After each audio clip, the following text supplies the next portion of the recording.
Hello students, today's class is for class 11 and our topic is hydrogen. So in the first class I have explained some preparation of hydrogen, that is some laboratory preparation and industrial preparation. So in today's class we will discuss about some properties of hydrogen, and the properties of hydrogen includes its reactions with different types of metals, non-metals, etc. So the first is properties of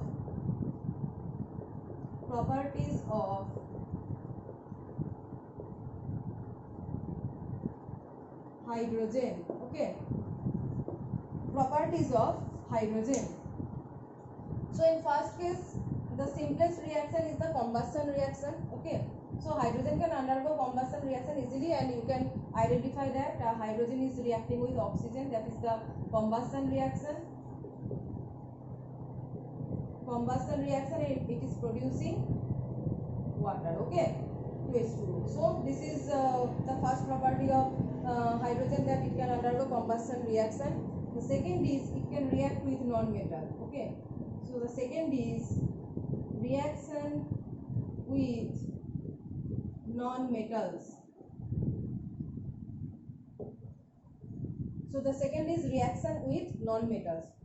What are the non-metals? The elements that are lying at the right hand side. At the right hand side of the periodic table, that are non-metals, and a popular non-metal that are very reactive are halogens. Halogens are very popular non-metal that are very reactive. So hydrogen can also react with, suppose it is reacting with chlorine and it is producing 2HCl.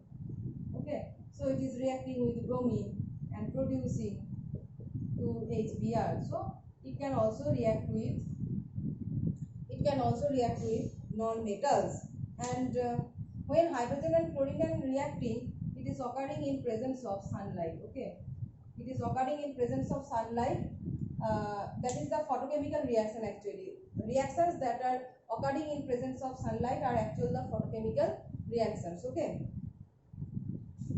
so there are two properties, two reactions of hydrogen, and the third important is it can react with metals, that is the electropositive elements, and it is actually the preparation of hydrides. So the third is reaction with metals. So what are the metals?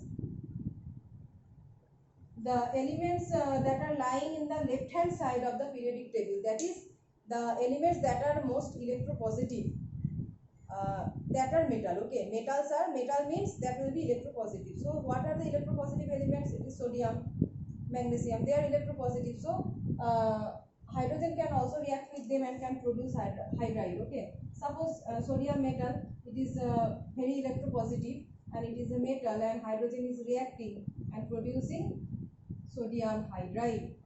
So it is a property of hydrogen and it is the synthesis of hydrides. Okay, hydrides are mostly used in many organic reactions, and this is the preparation of hydride. So we are reacting with magnesium plus hydrogen, and the magnesium hydride will be MgH2. Okay, magnesium plus hydride, magnesium hydride, sodium plus hydride, sodium hydride. So these are the two reactions. This is an important reaction as it is the preparation of hydrides. Now you can see many organic reactions, hydrogens are utilized in the reduction process. Okay, so whenever hydrogen is reacting with any oxides, it can reduce it. Suppose I am considering the reaction with oxides. Suppose copper oxide. So the fourth type of reaction is reaction with oxides. So copper oxide, here oxidation state of copper is +2, oxygen is bivalent, so the oxidation state of copper is +2, and reacting with hydrogen. So hydrogen will reduce this copper to +2 copper. Here oxidation state is copper, and here reduction has taken place, and it is reducing copper oxide to copper and producing water. Right? So we are taking another oxide, that is PbO. This is lead oxide, and we are reacting with hydrogen, and it is again producing metallic lead. Okay, it is producing metallic lead, and giving out H2O. So this is the fourth reaction of hydrogen, that is the properties of hydrogen. Now I am saying that it is used in the hydrogenation of many organic compounds. Suppose fifth type of reaction is hydrogenation. But in hydrogenation reaction, hydrogen alone cannot be used. Some metals are needed. You must have known about metallic reduction, that is metal catalyzed reduction, that is nickel hydrogen, palladium hydrogen, platinum hydrogen, like that. So I am taking any organic alkene molecule. This is alkene, and we are taking nickel hydrogen. So this is a catalytic hydrogenation reaction, catalytic reduction. This is known as metal catalysis reduction. Okay. When it is reacting with oxide, hydrogen itself can reduce copper oxide to copper, lead oxide to lead. But when it is reducing any alkene, a metal catalyst is needed here. Okay. It is also the application of hydrogen. So we are getting RCH2, CH3. Okay. Two hydrogens are adding here, opening this bond, and we are getting RCH2, CH3. So this is one application of hydrogen. And hydrogen, and the sixth type of reaction is hydrogen can also be used in the hydroformylation reaction. This is one important rare type of reaction. Hydrogenation is very common reaction. Hydrogens are mostly used in reduction process, and this is very common in catalytic reduction. But the sixth type of reaction, that is the hydroformylation reaction. Hydroformylation. It is one application of hydrogen, but this reaction is something different. Like again, we are taking the alkene. Okay, taking the alkene, and hydrogen is used in hydrogenation. Hydrogen was used with catalyst like metal catalyst like nickel, palladium, platinum, and here we are using hydrogen with carbon monoxide. And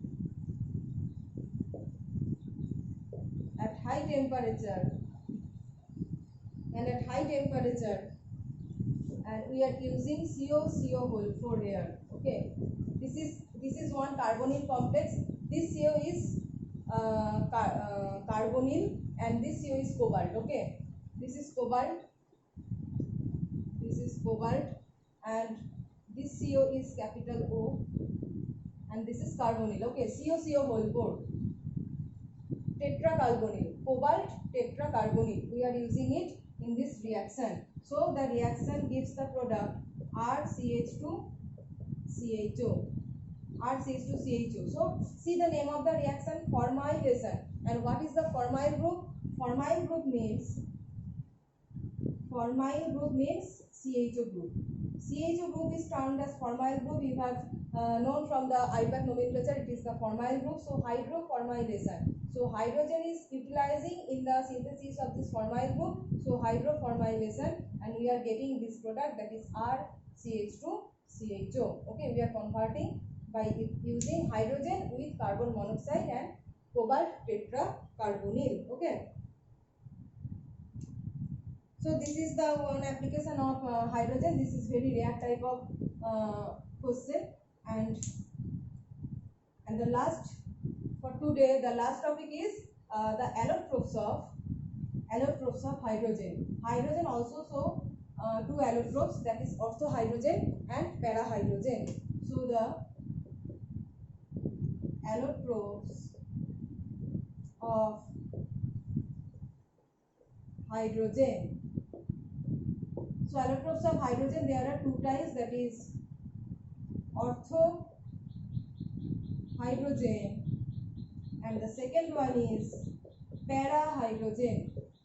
Okay, so this ortho and para nomenclature has been done depending upon the spin of the hydrogen nuclei. So depending upon